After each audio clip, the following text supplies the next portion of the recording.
राधे राधे दोस्तों। हमारे हिंदुस्तान को तीर्थस्थलीय के लिए प्रसिद्ध माना गया है। उनमें से एक प्रसिद्ध तीर्थ स्थान है गया। आज के प्रस्तुत किए गए इस वीडियो में हम गया तीर्थ के बारे में जानेंगे। दोस्तों, आपसे एक रिक्वेस्ट है, अगर आपको मेरी वीडियो अच्छा लगता हो तो प्लीज़ मेरी वीडियो को एक लाइक और चैनल को सब्सक्राइब करिएगा। चलिए दोस्तों, वीडियो में आगे बढ़ते हैं।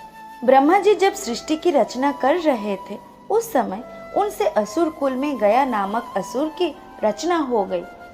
गया असुरों की संतान रूप में पैदा नहीं हुआ था, इसलिए उसमें आसुरी प्रवृत्ति नहीं थी। वह सभी देवताओं का सम्मान और आराधना करता था। उसके मन में एक बात खटक रही थी। वह सोचा करता था कि भले ही मेरा स्वभाव संत प्रवृत्ति का है, लेकिन असुर कुल में पैदा होने के कारण उसे कभी सम्मान नहीं मिल पाएगा। इसलिए क्यों न अच्छे कर्मों से इतना पुण्य अर्जित किया जाए ताकि उसे स्वर्ग प्राप्ति हो। गयासुर ने कठोर तप करके भगवान श्री विष्णु जी को प्रसन्न किया।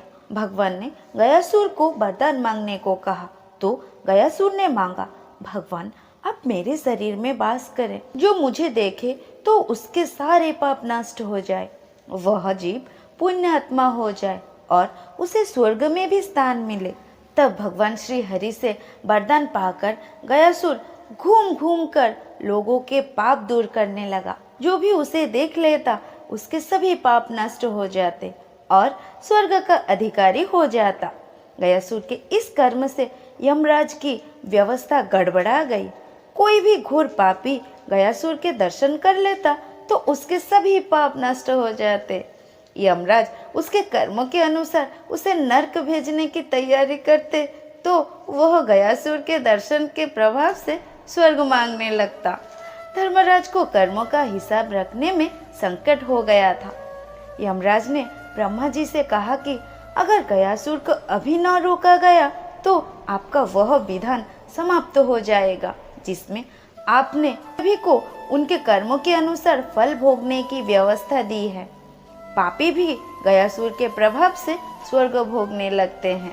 तब ब्रह्मा जी ने उसी समय उपाय निकाला।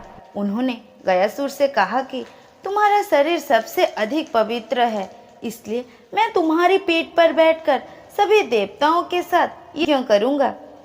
उसकी पीठ पर यज्ञ होगा, यह सुनकर गयासुर सहर्ष तैयार हो गया। ब्रह्मा जी सभी देवताओं के साथ एक पत्थर से गयासुर को दबाकर बैठ गए। इतने भार के बावजूद भी वह अचल नहीं हुआ। अपने फिरने में फिर भी समर्थ था।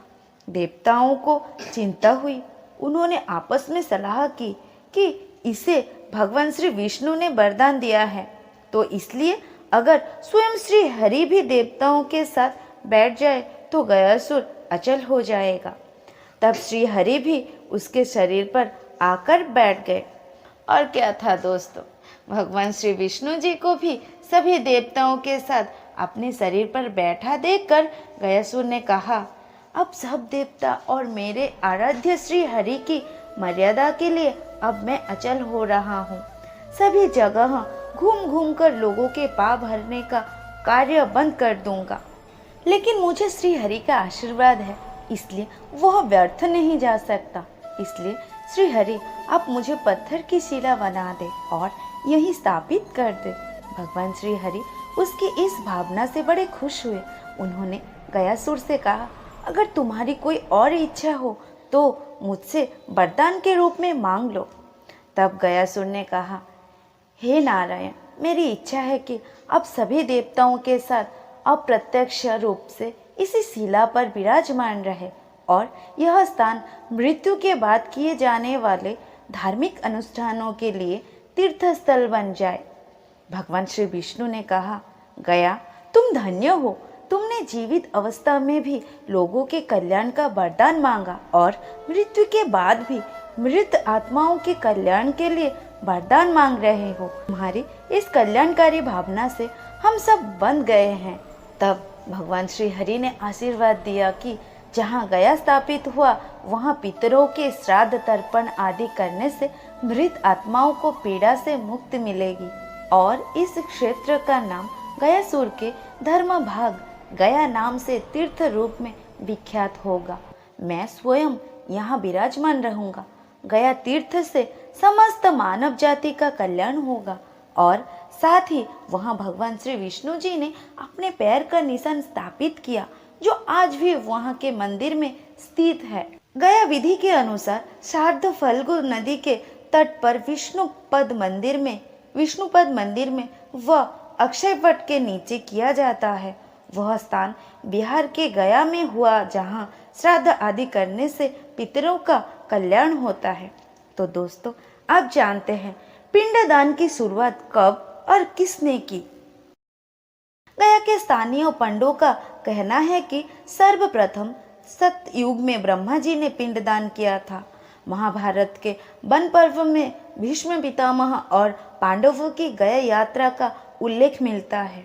श्री राम ने महाराज दशरथ का पिंडदान गया में किया था।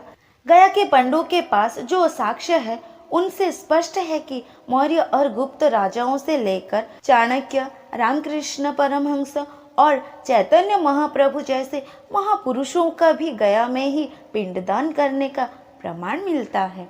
गया के फल्गु नदी प्राय सूखी रहती है।